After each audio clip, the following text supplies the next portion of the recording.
It's my job to be your city's emergency manager.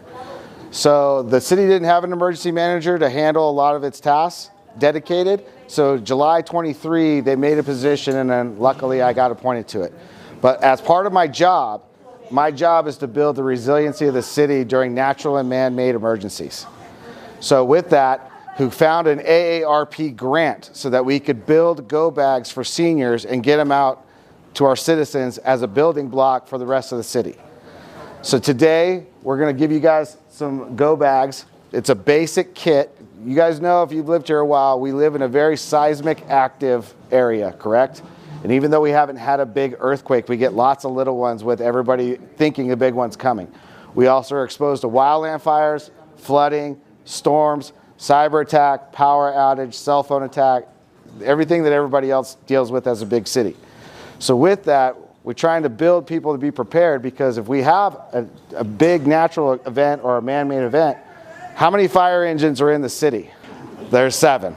So with 7 engines, and if we have an earthquake that affects houses that are pre-1940 and some that aren't retrofitted with earthquake stuff, and everybody has their own emergencies, how long do you think it'll take us to get to you? Depending on what is wrong with you, correct?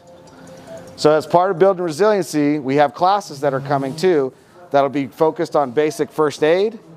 It'll be how to build a go bag, the rest of your go bag, how to secure utilities, and then the big one is how to get information during emergencies.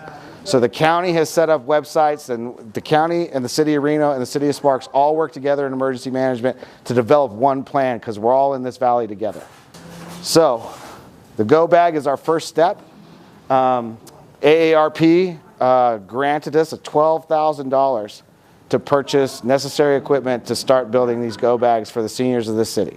So there's a blanket, there's a basic first aid kit, there is a little hygiene kit, and then there's just a little bit of information in here, and then we got the solar blankets that you wrap this blanket with.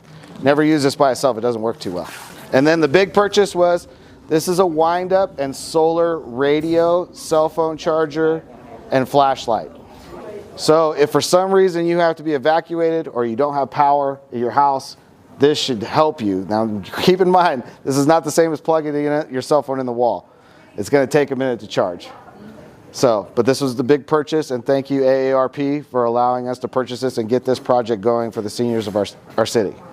With that, the information that I want you guys to pay attention to when you get the radios and when you're on your phone is called perimeter. So I have these handouts for you guys. It's perimeter.com. So you guys remember the Davis fire we just had? So everybody went to perimeter on the Davis fire, and it would show your neighborhood red, yellow, or green, or there would be no color. No color is basically green. But during the Davis fire, as the fire progressed, people were watching perimeter, and we were changing neighborhoods to different colors, because do you guys remember when they thought it was going to go 7 miles? But this is how we kept everybody informed, as perimeter. Now, if you have an immediate evacuation and you have a cell phone, we're going to have people sign up to what's called RAVE. So RAVE will come across your phone, and it'll say, you live in this area, we need you to evacuate now, or be prepared to evacuate in an hour. Whatever message will come across. That depends on where the incident is. A lot of times they're public buildings. The first thing we can grab is usually libraries. Schools are hard to grab because if school's in session, we have to cancel schools, and it affects the whole area. During the Davis fire, they canceled school for Galena because Galena was right in the path, but because the bus schedules and everything, they ended up canceling school for everybody, and that causes a huge ruckus. So this will give you evacuation routes. Perimeter gives you evacuation routes. It gives you road closures. It gives you direction of what you're supposed to travel. Yes, sir. You can't leave your house.